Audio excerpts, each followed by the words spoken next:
You ask Tiger to solve. This deals with linear equations with one unknown. The final result is x equals 82. Let's solve it step by step. Group all constants on the right side of the equation. Add 41 to both sides.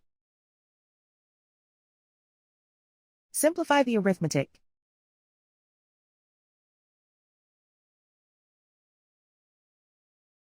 Isolate the x. Multiply both sides by inverse fraction 2/1.